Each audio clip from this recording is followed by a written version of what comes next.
Mandej na edhin ti, në Kosovë i kena femrat shumë të bukura, te për Frarica dhe të veshën e bukur, po shef një 20 vjeqare me një kërë super të bukur, ma të mirë se une që punoj ditë për ditë, e ma të mirë edhe se ti edhe se shumë do tjerë, 20 vjeqare që e ka në ashta një babë që i punon mësos.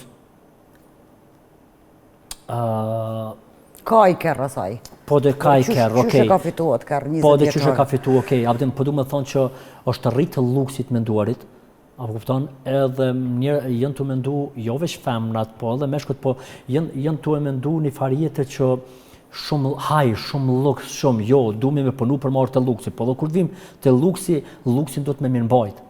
Se shumë shpejt shkëm të poshtë. Jo vetëm me mirë mbajt, a din ato që i ka thënë ai pse s'po del me zonë peshk, e ka po një milioner, e ka po një njeri të zonë peshk, me kalam. Edhe o shku i ka thënë ty, mirë, po t'ecë kë peshku, po ta do fati, abdin, po mund është me nëzonë. E ka thënë, po, është shumë mirë, e që ka bon ti me këtë peshku rëndzen? E ka thënë, po, e që në shpe, e hajmë, po, për çdo ditë peshë s'mundën i mangër, po, ja po i shive, ja vllaznive, ka i herë shes.